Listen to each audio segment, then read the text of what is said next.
a damaged individual. These damaged women, they create damaged children. Hey everyone, I hope everyone is doing good and taking good care of themselves. So today I'm going to speak about a subject that is both sensitive and often misunderstood. And the topic is the different ways in which a narcissistic mother seduces her son. And it's not always sexually, but yes, in some cases it is there. But in most of the cases, it's mostly psychologically and emotionally. So you need to understand this dynamic, which I call maternal seduction through enmeshment. This dynamic leaves a deep imprint on the boy's developing sense of self, identity, and relationships. As adults, these sons often struggle with emotional confusion, loyalty conflicts, and difficulty forming healthy partnerships. So in this video, we are going to explore together the 10 primary ways a narcissistic mother seduces her son and the lifelong consequences of these patterns. And before I dive deep, I have a small little announcement. I have seen, there are a couple of very weird comments on my videos where someone is commenting about my glasses, my piercing, and they want me to look like what, I don't know. They are saying that my worth is tied to my appearance and not my degree and my knowledge. So for you guys, if you want me to, come and present myself in a certain way, please connect with me on my email and finance my wardrobe. I will upgrade my wardrobe. Please, pay for it. Yeah. Otherwise, don't give all these, free BS on the channel that don't wear this, you need to look like that. If you're not paying for anything, you don't get to, given any kind of a feedback. I don't appreciate that. This channel is regarding narcissistic parent, narcissistic abuse, narcissism, and healing from all these crap, right? This channel is not about, my lipstick, my piercing, my glasses, and how I need to dress and how I need to dress, so that people will take me seriously. If people don't wish to take me seriously, please, you're free to leave. You don't have to come here and speak rubbish. And if you can't afford, to get me a new wardrobe, don't give me all these, weird suggestions that dress like this, dress like that. Don't give me all these weirds and stupid suggestions that I need to dress like this and dress like that. If you want me to dress a certain way, pay for it. If you can't pay, if you can't afford, keep your mouth shut. And also, I came across a comment where a guy was like, no, I love my mother. See, please keep all those love things at home. If you love or whatever chemistry you have with your mother or father, please worship them, make a temple for them, and that's it, right? You are not invited here.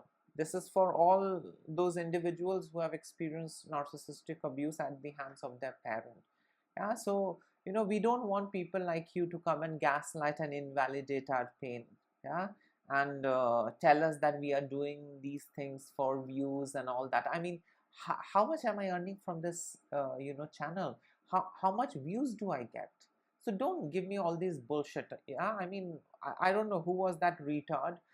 That retard was like, oh, you're touching these topics for views and this and that.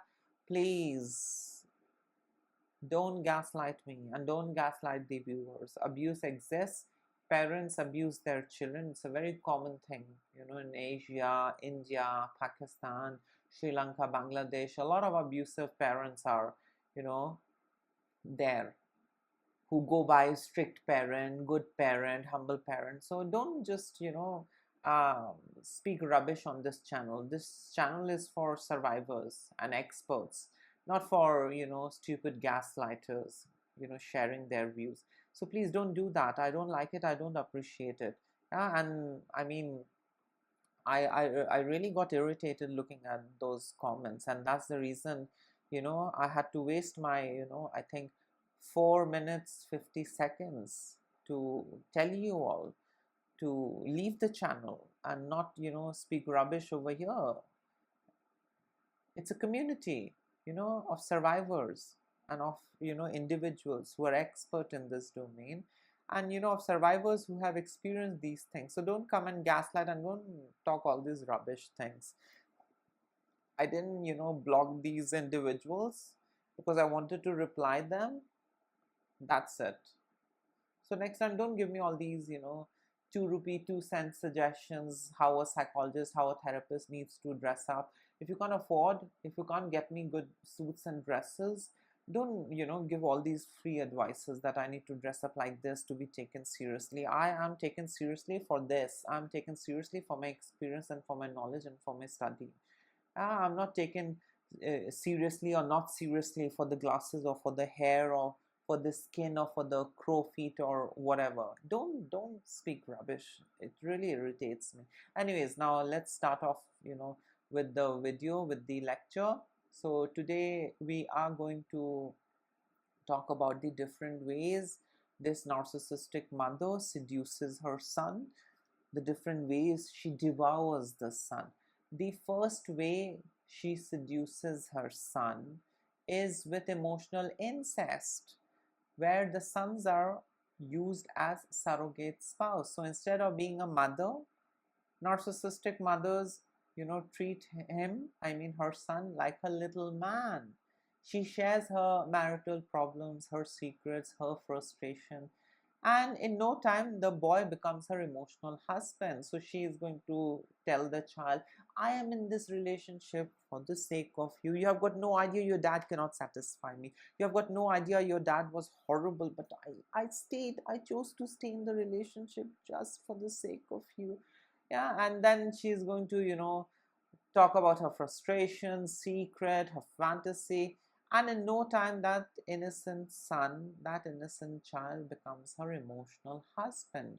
So psychoanalyst Freud described this as a displacement of unresolved desires. Yeah, and today we have a term for it, emotional incest, and the result is that as an adult, these men, they learn intimacy means rescuing others while secretly resenting the burden.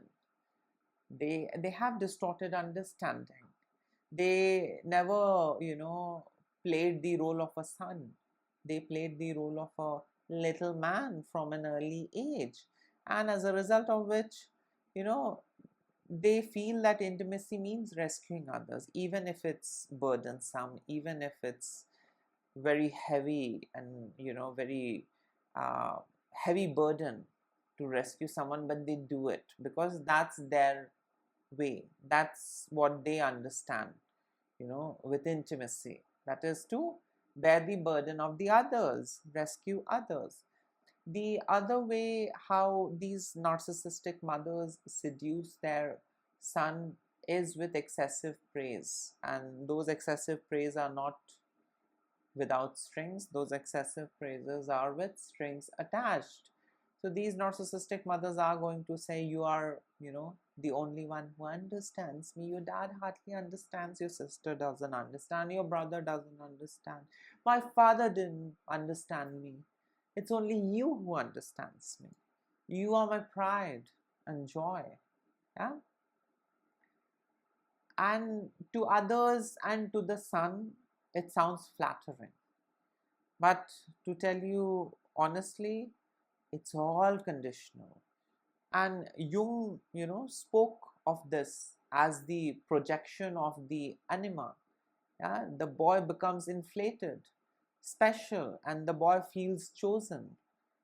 And the result is, as an adult, this boy, this man craves approval. He struggles to feel worthy unless someone is praising him. If someone doesn't praise him, he feels horrible. He yearns for it. Yeah. The other way how these narcissistic mothers seduce their son is with us against the world alliance. So she creates a private team. Mother and son against father and the whole family, against siblings, against the family, against the world. Yeah, and he feels elevated. He feels special. He feels that, wow, I'm the chosen one. I get to stand next to my mama and protect her. I get to stand next to my beloved mama and save her from the others. We are one team against daddy, against sibling, against whole family, this and that. But as Fairbairn showed in object relations theory, this alliance fuses the child's sense of self with the mother's. So, in adulthood, loyalty to a partner feels impossible for these men. Yeah, because unconsciously he's already married to his mother. He's already taken. He's already, had the forbidden fruit. Yeah, victims of emotional incest, they are unable to, show their loyalty towards anyone else apart from their mother. Yeah, narcissistic mother. The other way how these narcissistic mothers seduce their son is with over involvement in his privacy. So she micromanages, she chooses his clothes, his friends, his hobbies, what he needs to do, what he needs to eat, how he needs to use his money. She controls anything and everything. Yeah. She's all the time watching, she's all the time involved, even though he's an adult, independent, but she is there. And this is, what Winnicott, reminds us, that healthy development requires space for separation. But in narcissistic family, the narcissistic mother intrudes instead. Rather than giving healthy space for separation, the narcissistic mother intrudes instead. Yeah, and as a result of which, the son either becomes over compliant with his partner or any other relationship, or rebels, or completely avoids intimacy altogether. Yeah, so either he becomes extremely complacent, compliant, or he's like a rebel. He doesn't know how to, you know, have a healthy relationship. Yeah, he is unable to explore the gray area. He is just black and white, either compliant or 100% rebellious. Yeah? And the credit goes to the narcissistic mother. The other way how these narcissistic mothers seduce their son is with idealization and devaluation. So first he's the golden child, her perfect creation. Then the moment he shows independence or takes charge of his life, she withdraws and turns cold, and then she scapegoats him, or she avoids him, or she neglects him, or treats him with silent treatment. Yeah, it changes. And this is what Kenberg identified as the cycle of splitting, idealization followed by rejection. Yeah, and as a man, these guys who are raised by narcissistic parents, I mean narcissistic mothers to be precise, he repeats this pattern. He's attracted to partners who idolizes him and then suddenly devalues him. He likes that. He keeps looking out for other versions of mama. Yeah, he wants a woman who treats him like mama, who idealizes him and then devalues him. He likes that. He secretly yearns and craves that. The other way how these narcissistic mothers seduce their son is with subtle flirtation or inappropriate boundaries. Sometimes it's not overt. It can be suggestive comments, too much physical closeness, treating him like a partner and not like a child. Yeah? I mean, asking him to do things, to rub soap or to scrub her back, or close her dress or select dresses for her, put help her put suppository. I mean, a lot of things they do. Give him weird compliments, sexual compliments, sexually suggestive compliments.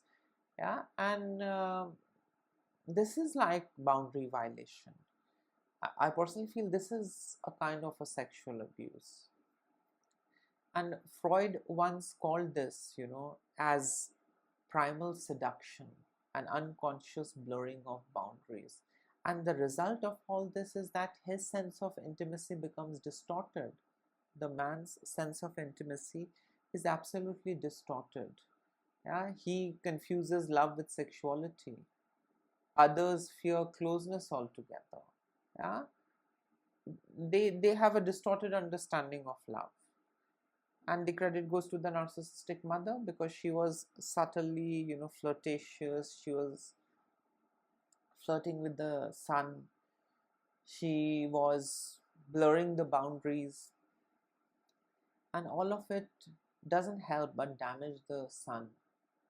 He becomes a damaged individual. These damaged women, they create damaged children. Yeah? And they make sure that before they die, they damage their children beyond repair. So you never, walk out of a family, narcissistic family, saying you are effed up. You will have to relearn things, unlearn a lot of BS, and you'll have to learn to manage yourself. That's it. You can never heal from this monstrosity. You can never heal from the trauma that you endure and experience, in your narcissistic family. There's no healing. The only version of healing that is possible is to move on, to unlearn, to relearn, and to learn to manage yourself better. That's it. I don't want to sound pessimistic, but you can never really heal. I mean, it's another BS, that we get to hear. I mean, I can also sell a lot of things, but I don't. You can't really heal. You'll have to unlearn things, relearn. You have to learn to manage yourself. You can never heal. I mean, I have a lot of scar. I was hurt, and there are lots of scars in my body. Scars don't go away. They are there. And every time I look at the scar, it reminds me of the event, how I got those scars in the first place. Yeah? So those kind of scars are there, um, inside of you on an emotional level. You have a lot of emotional scars. They don't go away. You just have to learn to live with it. You have to learn to manage things better. You have to do a lot of other things, and you have to keep pushing yourself. And the only way forward is embracing yourself and accepting that it's okay to be the villain in others' story. That's the only way forward, and that's a real nice way to move ahead in life. I don't want to be a saint. I will fight for myself. I don't want to be a hero. But yes, I mean, if I'm protecting myself, if I'm protecting my sanity, if I'm protecting my family, my chosen family, and if someone, labels me as a villain, oh, please go ahead. I'll love you for that. I'll thank you for that. I would love to be a villain in others' story. Yeah, but I won't be, submissive, helpful, good girl anymore. I can't. I don't have the capacity. Definitely, I do good work. I do help people, but only after helping myself. So, this is how you learn to manage yourself better. So, there is no healing that you'll become your default self. No, we keep evolving, we keep evolving into new versions, and that's it, with all the memories intact. The other way how these narcissistic mothers seduce their son is with guilt as a binding agent. Yeah, so they are going to directly, indirectly, through their flying monkeys enablers, she's going to pass across this message that I just have you. What will I have if you leave me? Don't leave me. You are the only one. I stayed in this world just for the sake of you. I stayed in this marriage just for the sake of you. Don't leave me. She pretends, she projects herself to be very needy and helpless. Yeah, and her helplessness in a way makes him feel responsible for her survival. Yeah, if I'm not there, how will she survive? I need to be there. I need to sell my kidney. I need to sell myself to, sustain her, to help her survive. Yeah, these sons are damaged beyond repair. And if you're aware, of Alice Miller's work, Alice Miller, described this, in the drama of The Gifted Child, where children grow up meeting parental needs. Yeah, children don't grow up into adult looking after their needs and wants and requirements. They grow up, solely to meet, their parents' needs. Yeah, and as an adult, these men, they feel trapped in relationship.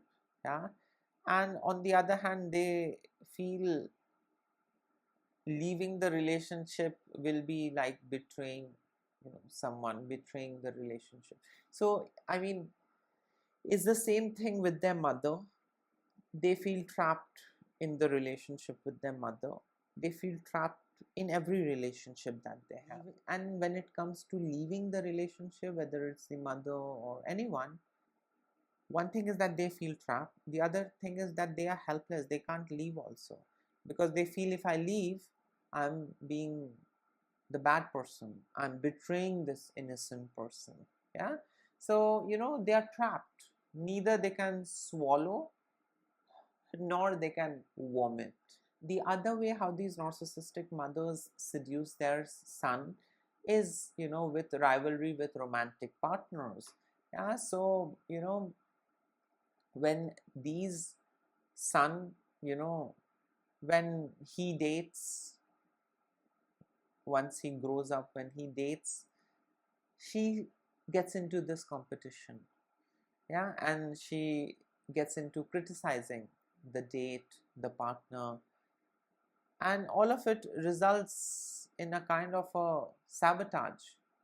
The son is unable to hold relationship with his girl. He in the end has to leave her. Yeah, because mama feels, bad. Mama, doesn't feel good. Mama feels insecure. Then she starts excessively criticizing and gaslighting the son. She's horrible. She's after you for money. She's just after you for sex. She's using you. Then this narcissistic mother is going to compete with the girlfriend, with the wife. Do you think this dress looks better on me or on your wife? Who looks pretty? Who looks better? I have seen, these kind of shit. And it's horrible, but yeah, I mean, it does exist. And the message is clear: no woman will ever be good enough for you except me, the narcissistic mother. And again, Freud's Oedipus complex is reversed here. Yeah, a mother sees girlfriends as rivals. And again, as man, these guys who are raised by narcissistic mothers, he may sabotage his own relationship, married life, girlfriend, love, anything, you know and they may choose submissive partners who won't trigger or who won't threaten his mother's dominance. They will leave healthy partners and they will select trashy individuals. They will select excessively submissive individuals. Why? Because they don't want their partner to trigger their beloved mama. They don't want their partners, their wife, to threaten the mama's dominance. Mama is a goddess, yeah? Whereas in reality she's a demoness. She's devouring her children in every way possible, whether it is psychological, spiritual, emotional, physical, financial. She is the devil. She is the demoness that devours her own child. Yeah? She kills the child. The child is alive, growing, but the child is dead on the inside. That's how they are close. They can never be close if the child is alive. The child has to kill all the parts of him, and only then he'll be accepted. Mama will love him. If he kills other parts of him, only then mama will accept him. The other way how these narcissistic mothers seduce their son is, using victimhood as seduction. So she plays the victim, always fragile, always wronged, someone who's been betrayed by the entire world. And the boy becomes the rescuer. The boy becomes her rescuer. It's like search and rescue mission. You're the only one who understands. I have no one else apart from you. Yeah, so she keeps, telling him all the rewritten history and lies, that this hurt me, that hurt me, I'm so weak, feeble, I'm so fragile, everybody wronged me, I don't know. Yeah, and the son then says, relax, I'm your son. I'll do anything and everything to make you feel good. You're my princess. You're my queen. And this is what she wants. Yeah. So the boy becomes her rescuer, whereas in reality, the boy is the victim. He thinks that the mother is the victim, but in reality, the boy is the victim of her abuse. Yeah. And Jung describes this archetype of the wounded mother, who manipulates through weakness. Yeah? And in the end, she devours the son. She destroys her son. It's forbidden love. Yeah? And later in life, these men are drawn to partners in crisis. He feels valuable only when he's saving someone. Otherwise, he feels useless. He doesn't feel valuable. If there is no rescuing involved, he feels bored. There's nothing. It's useless. And the last way how these narcissistic mothers, seduce their son is with conditional withdrawal of love. Yeah, perhaps the most powerful seduction of all. The moment he asserts independence, she withdraws. She distances herself, silent treatment, neglects, avoids, stonewalls. Yeah, and Winnicott spoke of this. I mean, of the false self, where the child learns to hide his truth to preserve attachment at all cost. And as an adult, he silences his own needs, terrified of rejection if he dares to be authentic. So let me be the version that they want me to be. Let me put aside my needs. That may be triggering for mama, the beautiful woman, the only woman in my life. So the best thing is, let me not trigger her. Yeah? And let me not be my authentic self, because it will make her uncomfortable. And I don't want to do that. Now, what are the consequences in adulthood? I mean, what is the legacy of this seduction? These sons, they often struggle with intimacy and boundaries in their adulthood. They confuse love with obligation. They feel torn between loyalty to mother and commitment to partner. This is horrible. They feel as if they are being torn. I mean, mama says this and you are saying this. I'm just torn between you two. What do I do? These men also, keep repeating, cycles of guilt, control, and seduction in marriage. And I mean, whatever they experienced, whatever was projected by their mother, they keep repeating it in their marriages also. And these men, they long for closeness. And at the same time, they fear engulfment also. Yeah. I mean, it's horrible. They suffer. It's not that, the partners only suffer. These men, they suffer on the inside. They are really damaged and they suffer a lot. And of course, the partners also suffer. Others also suffer because of these men, but they also suffer.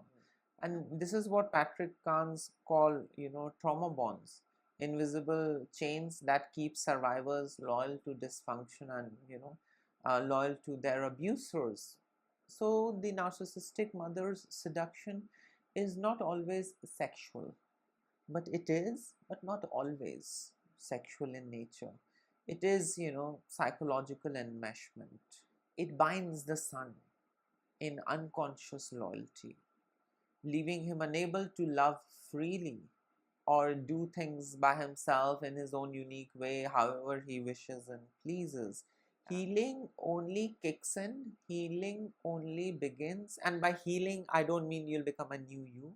You'll learn to manage things better, that is healing. So healing only begins when we unmask these patterns, when we see that love is not obligation, when we see that loyalty is not bondage. Only then Can survivors step out of, the shadow of maternal seduction, yeah, into freedom, into independence? So yes, this was it. In case if you would like to add in something, please comment below. Till then, take care of yourself. Lots of love and blessings to all of you. Bye.